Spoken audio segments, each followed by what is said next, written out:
नमस्कार साथियों, मैं हूं आपका होस्ट कुलदीप सिंह पूनिया और मैं लेकर चलता हूं आपको राजनीति की दुनिया। साथियों, राजनीति की दुनिया की बात करें, कांग्रेस पर है कि भूपेंद्र सिंह हुड्डा को कमान दे दी गई है। अगले दिन यह सुनाई देता कि नहीं, हुड्डा साहब को नहीं, रघुवीर सिंह कादियान को विधानसभा की कमान दे दी गई है। अब वो करेंगे आगे की रणनीति पर काम और वो होंगे विधानसभा के अंदर कांग्रेस के सेनापति। उसके बाद एक और नई खबर निकल के आती है, नहीं इनको नहीं दी जाएगी, फला नेता को दी जाएगी। ऐसे करके कई दिन से कांग्रेस पार्टी का के अंदर घमासान मचा हुआ है और समझ में नहीं आ रहा कि कांग्रेस पार्टी किसी को कमान देना भी चाहती है या फिर कांग्रेस पार्टी का हरियाणा के अंदर बिल्कुल इंटरेस्ट ही खत्म हो गया है। आखिर कांग्रेस के अंदर चल क्या रहा है, आखिर चीजें कहां उलझ गई हैं? क्या हुड्डा ही आज भी कांग्रेस के अंदर बड़े नेता हैं या फिर हुड्डा के नाम पर कांटा लग चुका है? अब कांग्रेस पार्टी को लीड कोई और करेगा। इन सारी बातों के उत्तर लेंगे हम वरिष्ठ पत्रकार और राजनीतिक विश्लेषक प्रद्युमन जोशीला जी से। प्रद्युमन भाई राम राम। राम जी, सभी दर्शकों को नमस्कार, राम राम। प्रद्युमन भाई देखिए जी, कांग्रेस के अंदर से लगातार जो खबरें मिल रही हैं, किसी दिन कोई खबर होती है, किसी दिन कोई खबर होती है। कभी लीडर ऑपोजिशन के लिए कह दिया जाता है कि देखिए हुड्डा ही बनेंगे, अगले दिन कोई और खबर आ जाती है। ऐसे ही कह रहे कि प्रदेश अध्यक्ष को लेकर भी पेच फंस गया है। आखिर कांग्रेस में चल क्या रहा है? देखो, निश्चित रूप से कांग्रेस पार्टी हरियाणा की वो पार्टी बन गई है जो पिछले लगभग 7 महीने से जी कोई फैसला ही नहीं ले पा रही है। हम तो महीने महीने गिनते गिनते जो है 7 महीने होने को हो गए हैं। जी ना अपने विधायक दल का नेता बना पा रही है, ना प्रदेश अध्यक्ष, यही उदय भान रहेंगे जो पूरी तरह से फ्लॉप साबित हुए, पूरी तरह से डम्मी प्रदेश अध्यक्ष हैं, या नए को कमान दी जाएगी। तीसरी बड़ी बात, इन दो से भी बड़ी, कि पार्टी का संगठन बनेगा या नहीं बनेगा। बहुत बड़ा सवाल है ये। क्योंकि जो विधायक दल का नेता है वो तो 6.5 महीने के आसपास से खाली है। जो प्रदेश अध्यक्ष हैं वो अभी हैं फिलहाल उदयमान, भले ही वो सही ढंग से काम ना कर रहे हो, कहीं आ जा ना रहे हो, लेकिन ऑफिशियली हैं। जबकि जो जिला कार्यकारिणी, ब्लॉक कार्यकारिणी, प्रदेश का संगठन, वो तो वर्षों से नहीं है कांग्रेस में, उस पर कहीं कोई मंथन नहीं है। प्रद्युमन भाई से मैं एक साथ में यह भी जोड़ लीजिए, जो कांग्रेस पार्टी के बहुत वरिष्ठ नेता हैं जी, कितने वरिष्ठ, जो भूपेंद्र सिंह हुड्डा आज कांग्रेस के सबसे बड़े नेता माने जाते हैं। 1991 में इनको टिकट दिलाने वाले और जिताने वाले चौधरी वीरेंद्र सिंह डूमरखा जी, उन्होंने भी साफ शब्दों में कहा था कि सब चीजों को छोड़िए, प्रदेश अध्यक्ष को, लीडर ऑफ ऑपोजिशन को केवल और केवल काम इस बात पर कीजिए, कांग्रेस का संगठन खड़ा कीजिए। जब तक संगठन नहीं खड़ा होगा आप बीजेपी से नहीं लड़ सकते। और अपने आप में बहुत सही बात है ये। देखो, निश्चित रूप से बिल्कुल सही है। और कांग्रेस पार्टी अपने उन नेताओं को जिन्होंने समय समय पर प्रदेश अध्यक्ष के तौर पर पार्टी में काम किया है जी, उसमें जो अभी एक्टिव हैं पॉलिटिक्स में, उसमें 2 नेता तो भूपेंद्र सिंह हुड्डा और कुमारी शैलजा। भूपेंद्र सिंह हुड्डा खुद विधायक हैं, कुमारी शैलजा सांसद हैं, राष्ट्रीय महासचिव, बिल्कुल। जबकि 3 नेता ऐसे हैं जो ना विधायक हैं ना सांसद हैं, और तीनों ही नेता ऐसे हैं जिन्होंने ना विधानसभा का चुनाव लड़ा और उनमें से 2 ने लोकसभा का भी नहीं लड़ा। एक चौधरी वीरेंद्र सिंह प्रदेश के अध्यक्ष रहे, मंत्री रहे, केंद्र में बड़ा नाम रहा। दूसरे धर्मपाल मलिक जी, जो सांसद भी रहे, विधायक रहे, मंत्री रहे, प्रदेश अध्यक्ष रहे, बड़े पावरफुल किसी समय रहे।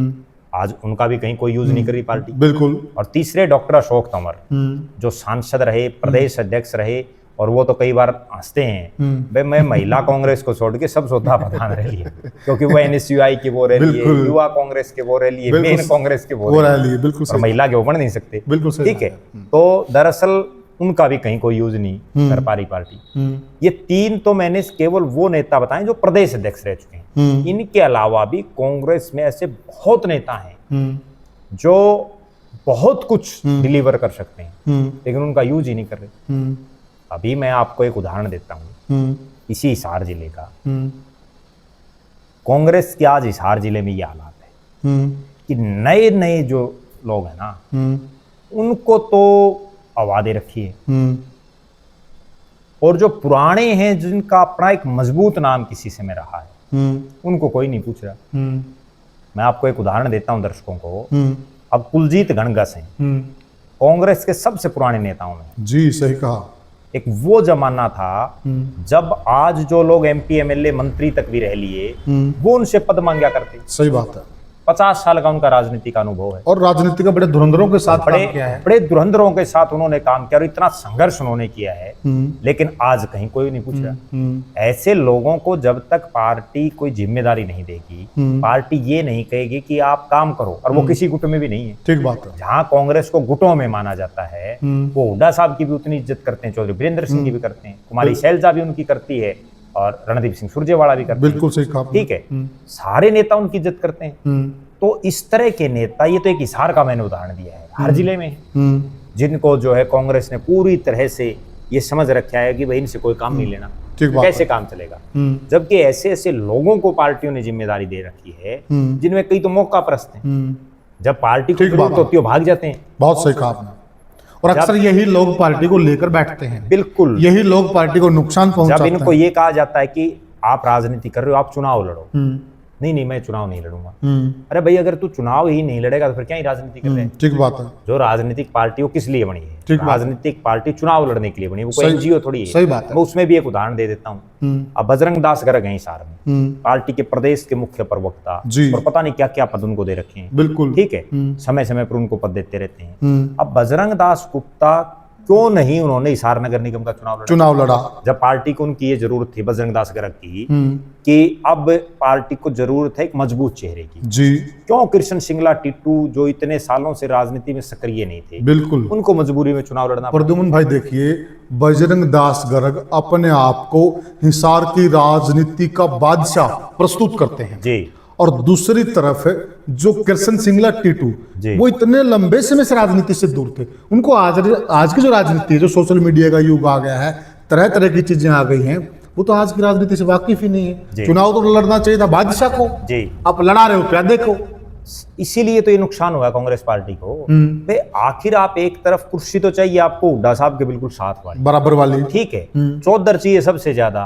और जब चुनाव लड़ने के आपको ये हो भाई चुनाव लड़ना चाहिए, मेरे से भी उस दौरान बहुत लोगों ने पूछा कि कौन मजबूत चेहरा होगा, तो वहां पे बजरंग दास गर्ग को लड़ाना चाहिए, जो इतना बड़ा व्यापारियों का नेता, व्यापार मंडल का प्रदेश अध्यक्ष, पार्टी का प्रवक्ता, और पता नहीं क्या क्या पद है उनके पास। ठीक है, उनको लड़ाओ, उनका इतना बड़ा नाम है। और ये भी नहीं है कि वो आर्थिक रूप से कमजोर है, बढ़िया जुगाड़ भी है, बहुत बड़ा आदमी है। प्रद्युमन भाई राजा महाराजा जंगी तोप किले के ऊपर लगाते थे जी, और उसका काम होता था जंग के टाइम में आग उगलना जी। अगर वो जंग के टाइम में आग ही ना उगले तो वो जंगी तोप किस काम? बिल्कुल। अब ये तोपें किस काम की हैं कांग्रेस के अंदर, जो अपने आप को तोप कहते हैं जी, कि हमें तो सारा कुछ हम तय करते हैं कांग्रेस पार्टी के अंदर, कांग्रेस के ठेकेदार बन के बैठ गए हैं, परंतु ये कांग्रेस के कोई काम ही नहीं आ रहे हैं, तो किस बात के ठेकेदार है? इसीलिए तो कांग्रेस की दुर्गति हो रही है लगातार। आप एक बात बताओ, हिसार में जब से जिंदल परिवार ने कांग्रेस को छोड़ा है, उसके बाद कहीं कोई सिस्टम ही नहीं बना। बहुत सही कहा आपने, बहुत सही कहा। ठीक है ना। अगली बड़ी बात वो ये है कि ये तो हमने केवल हिसार का एक उदाहरण दे दिया, इसके अलावा भी प्रदेश के अलग अलग जिलों में बहुत ऐसे नेता हैं जो काम करते नहीं, पद चाहिए उनको सबसे बड़ा, जो काम करते हैं, जिनका अनुभव है, जिन्होंने धक्के खाए हैं, जिन्होंने आंदोलन करे हैं, उनको सबको साइडलाइन कर दिया, आज उनको कोई नहीं पूछ रहा। जबकि होना क्या चाहिए, आज कांग्रेस विपक्ष में है, कांग्रेस को तो आंदोलन करने वाले लोग चाहिए, कांग्रेस को सड़कों पर संघर्ष करने वाले लोग चाहिए, कांग्रेस को ऐसे लोग चाहिए जो नए लोगों को पार्टी संगठन से जोड़ सकें, कांग्रेस को ऐसे लोग चाहिए जो पुराने साथी कांग्रेस के रहे हैं, उनको वापसी ले आ जा सके। क्योंकि अगर अब जितने ये हैं, इन्हीं से अगर आ जाता तो पहले आ जाता। बहुत सही, बहुत सही। नए लोगों को या जो पुराने चले गए उनको जब तक वापस नहीं लाओगे तब तक कैसे काम चलेगा? और वो पुराने क्यों नहीं आते? मैं ये भी एक बहुत गंभीर बात बताता हूँ जो मैंने खुद ने देखी, कि नए क्यों नहीं ज्वाइन करना चाहते।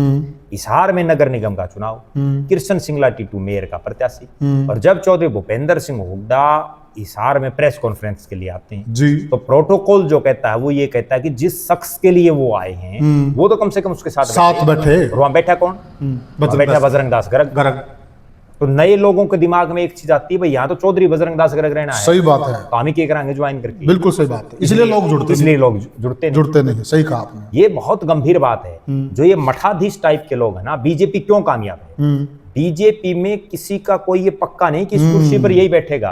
आज नायब सिंह सैनी बैठे हैं, क्या पता कल को कौन बैठेगा उस कुर्सी पर। आप प्रद्युमन भाई देखो, एक चर्चा हम ये कर सकते हैं कि चुने हुए विधायक को मंच पर कुर्सी नहीं मिली, रणधीर पनियार को जो नहीं मिली, लेकिन इसका एक पहलू यह भी कि वहां प्रोटोकॉल देखिए ना, कितना अच्छा प्रोटोकॉल है।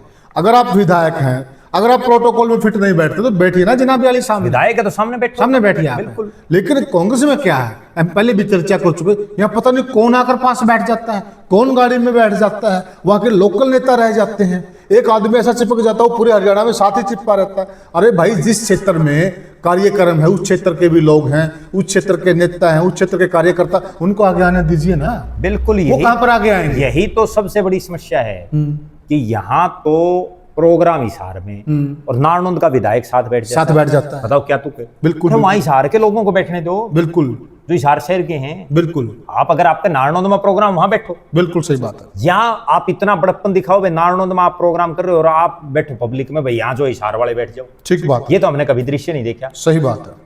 बजरंग दास गर्ग को बल्कि इस तरह का दृश्य दिखाना चाहिए था कि भाई मैं तो हूँ सेवक। बिल्कुल। और ये जो है कृष्ण सिंगला टीटू बैठेगा इसके साथ। बिल्कुल सही बोले आप। ठीक है, वो दो आदमियों को और बैठा था ताकि उनकी भी, वो भी यूं सोचते हाँ भाई हमारी भी। प्रद्युमन भाई, प्रोटोकॉल क्या होता है? देखिए, अभी कार्यक्रम था बीजेपी का उचाना के अंदर, ये धन्ना भगत जयंती मना रहे थे जी। वहां पर मैं आंखों देखिए आपको बता रहा हूं, और उस मेरी वीडियो भी है वहां की। डीपी वत्स, जनरल डीपी वत्स राज्यसभा के एमपी भी रहे जी, वो डिफेंस कमेटी के चेयरमैन भी रहे जी, और जनरल भी रहे, देश सेवा भी की है जी, फौजी हैं, तो बहुत बड़ा कद है, उम्र दराज भी है। वो क्या, दो मंच लगे हुए थे, एक बीच में मुख्य मंच था जी, इस बगल में मंच लगा हुआ था, वहां पर साधु संत बैठे हुए थे जी। इस बगल में जो मंच लगा हुआ था, खापों के नेता और बीजेपी के अन्य पदाधिकारी नेता बैठे हुए थे, जो कि गलती तो थी वहां पर। अब आप देखिए, मुख्य मंच पर है जो जुलाना से चुनाव लड़ा बैरागी, वो बैठे हैं, और वहां पर जवाहर सैनी हैं, कई इस तरह के नाम वहां पर मौजूद हैं। क्या जनरल डीपी वत्स उनसे छोटे हैं? नहीं, बिल्कुल भी नहीं है। लेकिन वहां मुख्यमंत्री ने भूल सुधार की। जब मुख्यमंत्री आ जाते हैं, उन्होंने देखा कि जनरल डीपी वत्स को वहां बैठा रखा है। जनरल डीपी वत्स और मुख्यमंत्री ने जवाहर सैनी को बुलाकर उनके कान में बोला कि आप जनरल साहब को बोलिए वो मुख्य मंच पे आए। तब वहां से जवाहर सैनी जाता है, वो जनरल डीपी वत्स को मुख्य मंच पर लेकर आता है, और फिर उनको फ्रंट लाइन में जगह मिलती है। देखिए, अब वहां मुख्यमंत्री की तारीफ करेंगे यहाँ, और जिन्होंने व्यवस्था की वो कहीं न कहीं उनकी गलती थी, लेकिन उस गलती का, उस भूल का सुधार कर दिया वही मौके पर मुख्यमंत्री ने। तो एक तो प्रोटोकॉल है बीजेपी का जी, और एक प्रोटोकॉल है कांग्रेस का। वहां यही नहीं पता। पहली बात तो, अगर ऐसा होता, हमने देखा कई बार, बहुत बड़ा नेता सामने बैठा है और हुड्डा साहब इस बात का ध्यान नहीं देते, भाई वो सामने बैठा, उसको ऊपर बुलाइए। बिल्कुल। और देखिए, नायब सैनी ने कितना अपने उसका परिचय दिया कि देखिए मैं छोटी छोटी चीजों को देखकर चलता हूँ, यहीं से एक फर्क नजर आता है जी। तो क्या कहेंगे? देखो, निश्चित रूप से अनुशासन का तो सबसे बड़ा फर्क है। अनुशासन, मैनेजमेंट, मार्केटिंग, ये तीन चीजें अगर किसी भी राजनीतिक दल को सीखनी है तो वो भारतीय जनता पार्टी से सीखे। किस तरह का उसमें अनुशासन है, किस तरह की उनकी मैनेजमेंट है, और किस तरह की वो किसी भी इश्यू पर मार्केटिंग करते हैं। अच्छा, फिर यहाँ एक और देखिए आप, जनरल साहब की भी महानता देखिए जी। अदर कांग्रेस में तो क्या करते, लोग धक्के से जबरदस्ती मंच पर जबरदस्ती चढ़ जाते हैं। बिल्कुल, वो नहीं गए जी, वो वहां पर बैठ गए जी, और जब उनको बुलाया तो वो इज्जत से गए जी। लेकिन कांग्रेस पार्टी में कोई सिस्टम ही नहीं है प्रद्युमन भाई। चलो हम मुख्य सवाल पर आ जाते हैं। अगर हुड्डा साहब से कमान छीनी जा रही है तो फिर कमान दी किसको जा रही है?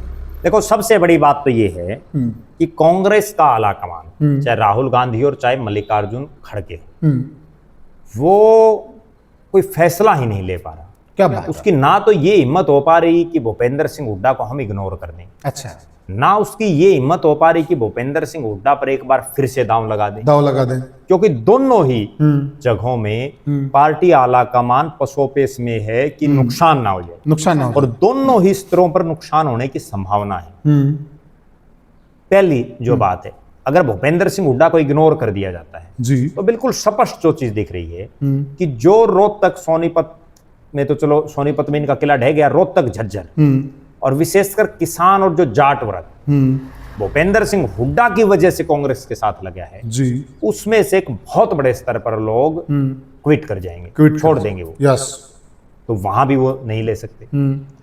अगर भूपेंद्र सिंह हुड्डा को ही कमान दे दी तो जैसा इस बार हुआ, जो लोग इस इलाके से नहीं चाहते कि हमारा नेतृत्व इस इलाके के लोग करें, क्योंकि हरियाणा में बहुत लोग ऐसे हैं, जो लोग ये नहीं चाहते कि इस जाति का नेता हमारी पार्टी का नेतृत्व ना करे, क्योंकि राजनीति में जात पात, भले ही हम नहीं मानते जात पात, लेकिन राजनीति में बड़ी अंदर तक घुस गई है। ठीक, कहने को तो ये कहते हैं कि जात पात को खत्म कर दीजिए, और बड़े बड़े नारे लगाए जाते हैं, बड़े बड़े कार्यक्रम किए जाते हैं, बहुत प्रचार भी होता है, लेकिन खत्म नहीं, प्रद्युम्न भाई, बढ़ रही है, हर रोज बढ़ रही है। हकीकत है कि बढ़ रही है। अब तो पहली बार ऐसा देखने को मिला है, बल्कि भारतीय जनता पार्टी की मैं बात करूं, जो निकाय चुनाव में टिकटें जारी की ना, उसके आगे कास्ट लिख रखी है, कास्ट लिख रखी थी, वरना हमने तो कभी पहले देखा ही नहीं कभी ऐसा।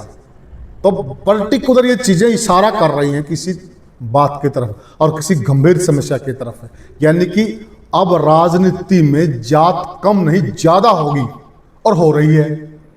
तो ठीक है प्रद्युम्न भाई, आगे। अब भूपेंद्र सिंह हुड्डा को ना बनाने से भी नुकसान है, बनाने से भी नुकसान है, इसलिए फंस गया है ऊपर मामला। भाई अब क्या किया जाए?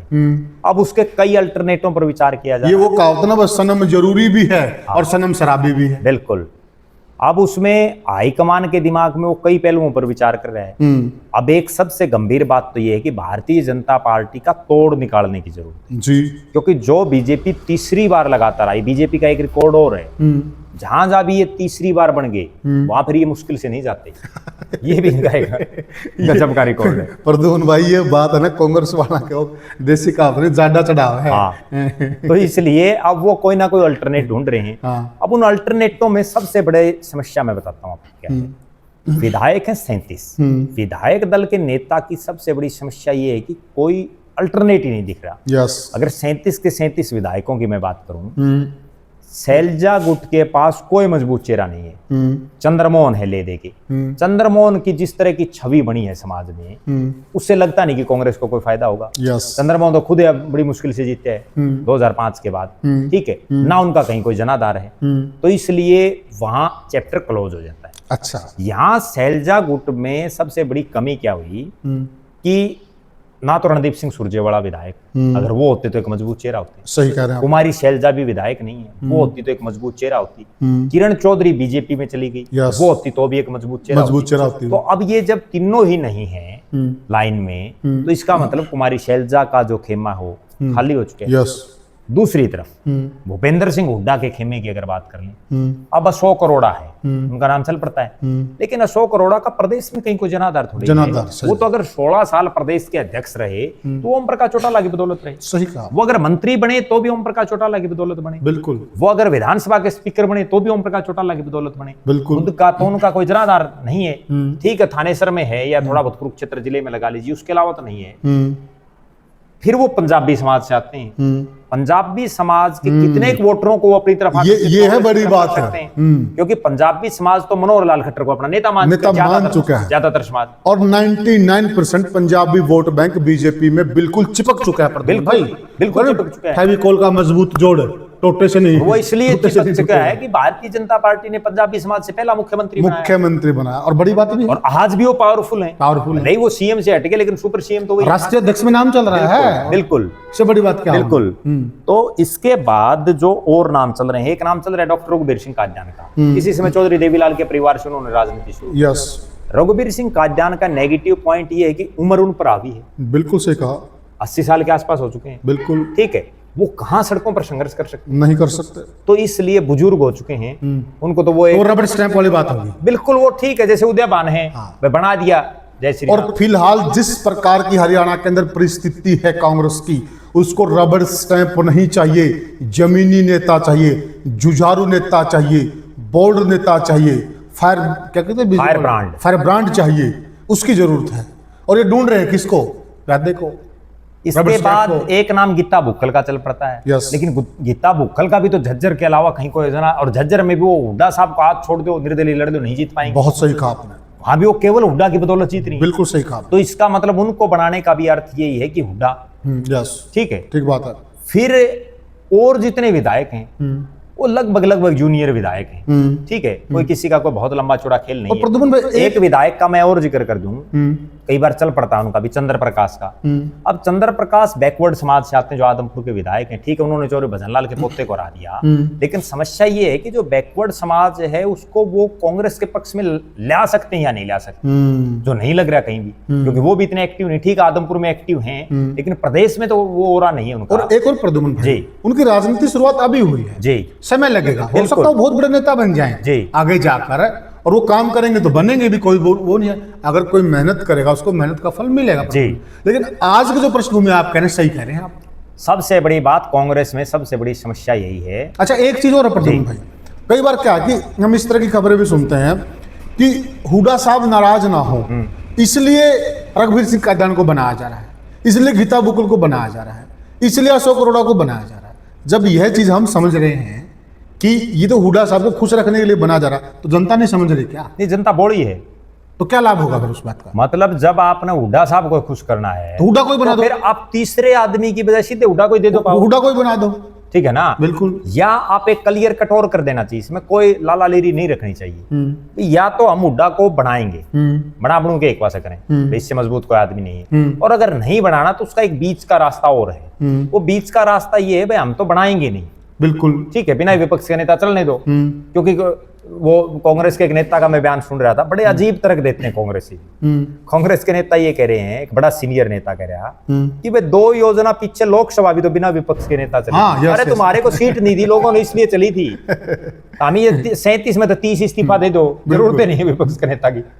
एक और 37 में से अगर 30 इस्तीफा दे दें, जरूरत नहीं है, जरूरत नहीं है, ठीक है, बिल्कुल। पीछे भी तो इनका कहा जब घोटाला बना 2014 में, तब जरूरत ही नहीं पड़ी थी विपक्ष के नेता की, जरूरत नहीं पड़ी थी, क्योंकि इनको दी 15 और उनको दे दी 19 लोगों ने, बिल्कुल, तो जरूरत ही नहीं थी। बिल्कुल सही बात। भाई हालात अब है जब जिस चीज का आप कुछ कर ही नहीं सकते, या फिर इस तरह की जनता सब समझती है, जनता को पता है। मेरा स्पष्ट तौर पर यह मानना है कि कांग्रेस के अंदर बड़े नेताओं के ना जीतने की वजह से ये विपक्ष का नेता का पद डिले हो रहा है। तो कुछ एक ऐसे विधायक बने हुए हैं जो हैं विधायक, कहीं पुलिस वालों से भिड़ रहे हैं, ठीक है।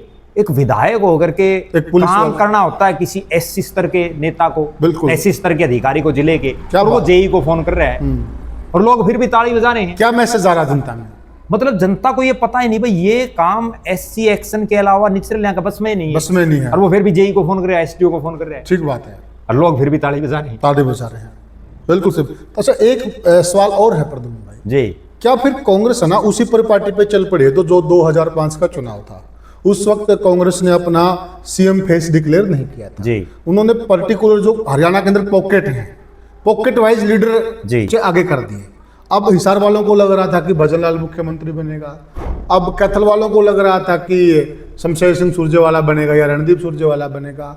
अगर हम बीच की बेल्ट की बात करें, वहां लग रहा था कि चौधरी वीरेंद्र सिंह जी बनेंगे, और अगर हम बात करें रोहतक बेल्ट की, वहां लग रहा था कि हुड्डा साहब बनेंगे, ठीक है। तो एक पॉकेट में कहीं लग रहा था कि शैलजा बनेगी, अलग अलग रीजन में इन्होंने अलग अलग फेस दे दिए।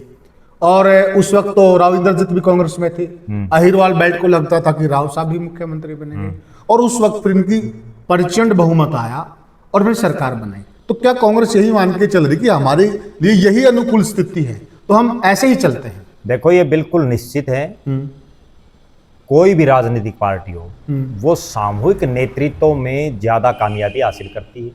इस बार भी अगर हुड्डा सरकार बनाएगा इस तरह के गीत ना चलते और इस तरह की बातें प्रत्याशियों के द्वारा ना होती कि भूपेंद्र सिंह हुड्डा मुख्यमंत्री बनेंगे, बल्कि वो ये कहते इनको तो एक नया सिगुफा छोड़ना चाहिए था, सरकार बन जाती इनकी। नवासी खड़े थे, नवासी के नवासी ये कहते भाई मुझे एमएलए बनाओ, क्या पता मुख्यमंत्री मैं बन जाऊं, ठीक है, ठीक बात है। और उसमें लोग मुख्यमंत्री के चक्कर में 1% वोट तो वैसे पड़ जाते हैं हल्के में। प्रद्युमन भाई, अनिल विज है ना, पिछला जो चुनाव जीते थे वो जीते इस बात पे बिल्कुल, बहुत नेता हैं, और वो तो कहते भी है खुल के कि मेरा तो जो वोट बैंक है वो इस बात पे आया कि मैं बनूंगा मुख्यमंत्री, बिल्कुल, अदरवाइज तो लोग मेरे को हरवाते, और बात भी सही है, बिल्कुल।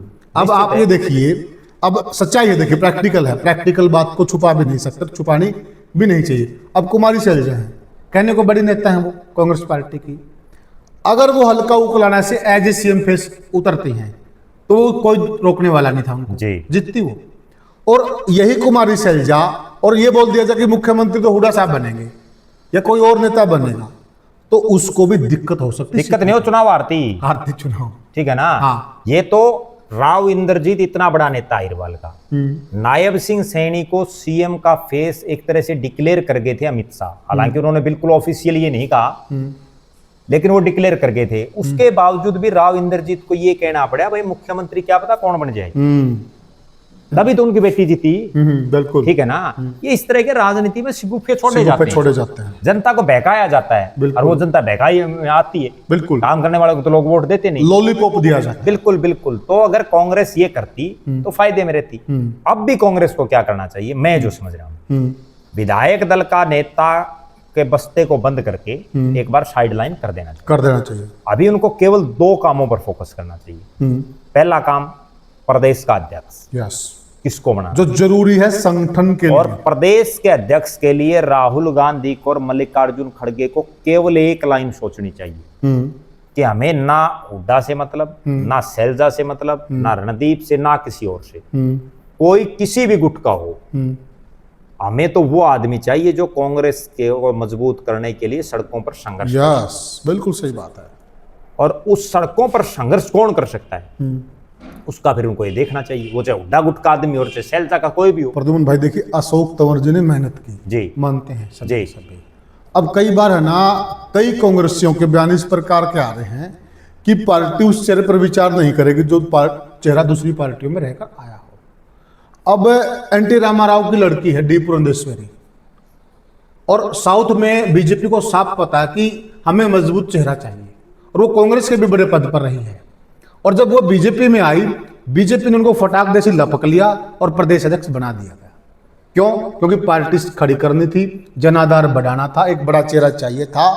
तो जब बीजेपी इस प्रकार के फैसले, इतनी बड़ी पार्टी है, इतने जनाधार वाली पार्टी है, तो कांग्रेस को क्या दिक्कत है? पंजाब में देख लो, सुनील जाखड़ को बना दिया, पंजाब में, ठीक है, बिल्कुल। सुनील जाखड़ जो सदा सदी कांग्रेसी था, कुछ समय पहले छोड़ के यार उसको बना दिया, ठीक है। तो ये सारे पैरामीटर छोड़कर फैसले। आप एक बात बताओ, आज कांग्रेस में कितने एक ऐसे नेता जो मूल कांग्रेसी हैं? सही बात है, ठीक है।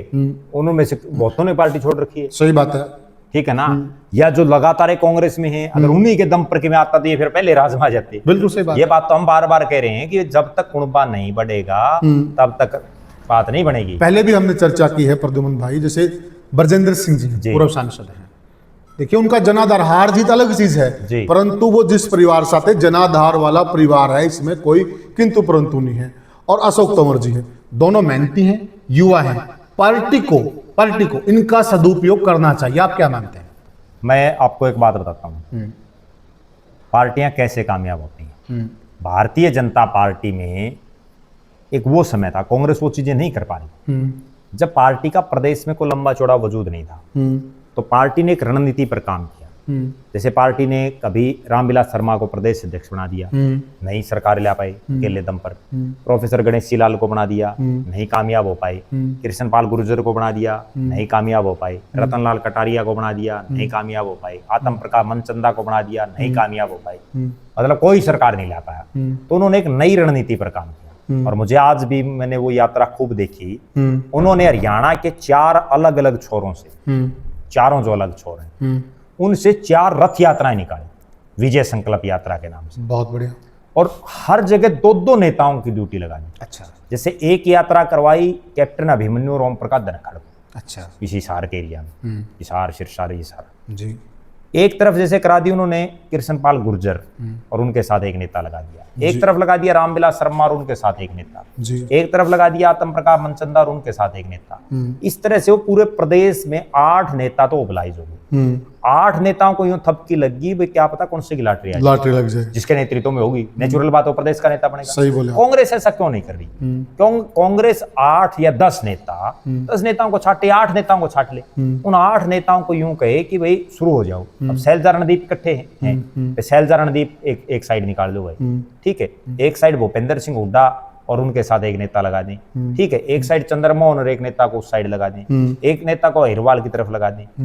अगले दिन टूटा पड़ जाए। कितनी गजब बात है प्रदुम भाई, इससे वोट बैंक भी तो लामबंद होता है बिल्कुल, ना, बिल्कुल। लामबंद ही करनी है और बीजेपी। बल्कि और ज्यादा बड़ा गजब हो जाए, अब रणदीप और जयप्रकाश जेपी की आपस में तनातनी रहती है। बिल्कुल, रणदीप और जेपी को इकट्ठा करें, इकट्ठा करें, सही निकालो, दोनों से नहीं इकट्ठे आता। बिल्कुल, जब दोनों एक महीना इकट्ठे रहेंगे तो अपना पे मनमुटाव दूर, जनता में भी संदेश ठीक है। जाएगा। भूपेंद्र हुड्डा और कुमारी शैलजा को करते हैं, बिल्कुल ठीक, निकालो भैया यात्रा, बिल्कुल ठीक है। तो इस तरह के ये मैसेजेस देने चाहिए, लेकिन नहीं कर पा रही, नहीं कर पा रहे, कुछ नहीं कर रही जी। इसीलिए कांग्रेस की हालात है जी। अब तो लोग बात करना भूल गए कांग्रेस जी। अब तो कांग्रेस ही मानने लगे बिल्कुल, कि भाई जिस ढंग से हम चल रहे हैं नहीं आएगा कि मैं भी सिस्टम। और मैं एक बड़ी दावे के साथ एक बात कहता हूं, मेरे पास बहुत लोगों के फोन आते हैं, जिस दिन भारतीय जनता पार्टी ये कह देगी कि आ जाओ जिस जिसनाना है, तो बहुत कांग्रेसी बाट देखना ये भी नहीं बचेंगे, तुरंत लांडा लगा देंगे। बिल्कुल ठीक बात है, ठीक है। और फिर भी राहुल गांधी नहीं संभाल रहे, नहीं संभाल रहे हैं। कहीं ना कहीं गलती राहुल गांधी की है, बिल्कुल ठीक, हाईकमान की है, बिल्कुल है, 100% हाईकमान की है। बिल्कुल। वो कोई डिसीजन ही नहीं ले पा रहा। भाई आप एक छोटी बात बताओ, जिस राज्य में आप 3 बार लगातार हार गए, उससे बुरा और क्या होगा? ठीक बात, अरे जो फैसला लेना ले लो के एक पास करो, ठीक बात है। ठीक, हारोगे तो हार जाओगे। प्रद्युमन भाई वो अपना कहावत है ना, अब जिसकी पसेरी गांठ पाओगे उसके बाट भी गांठ पाओगे। बिल्कुल। अब ये पसेरी गांठ है जी, जब तक ये पसेरी पूरी नहीं होगी ना तो मजबूत नहीं हो सकती कांग्रेस। तो साथियों वैसे वीडियो हमारा लंबा हो गया, अगले वीडियो में हम आपको नाम भी बताएंगे कि कौन कौन से ऐसे नेता हैं जो प्रदेश अध्यक्ष की दौड़ में सबसे मजबूत हैं, और उनको बनाने से, उनको कमान देने से कांग्रेस पार्टी को क्या लाभ होने वाला है, और उनके पक्ष में क्या समीकरण है, वह सारी चर्चा हम अलग से अगले वीडियो में करेंगे। यह जो हमने चर्चा की है, यह वह विशेष चर्चा है। अब आपको यह समझ में आ गया होगा कि आखिर पेच कहां पर फंस गया है, क्यों कांग्रेस के अंदर ये चीजें डिक्लेयर नहीं हो रही, क्यों कांग्रेस हाईकमान कोई फैसला नहीं कर पा रहा है। उन सारे बिंदुओं पर हमने चर्चा की। आपको यह हमारी चर्चा कैसी लगी हमें वीडियो में कमेंट सेक्शन में जरूर बताएं, और वीडियो को ज़्यादा से ज़्यादा शेयर करें और चैनल को सब्सक्राइब करें। फिर मिलेंगे किसी और वीडियो में, तब तक के लिए राम राम।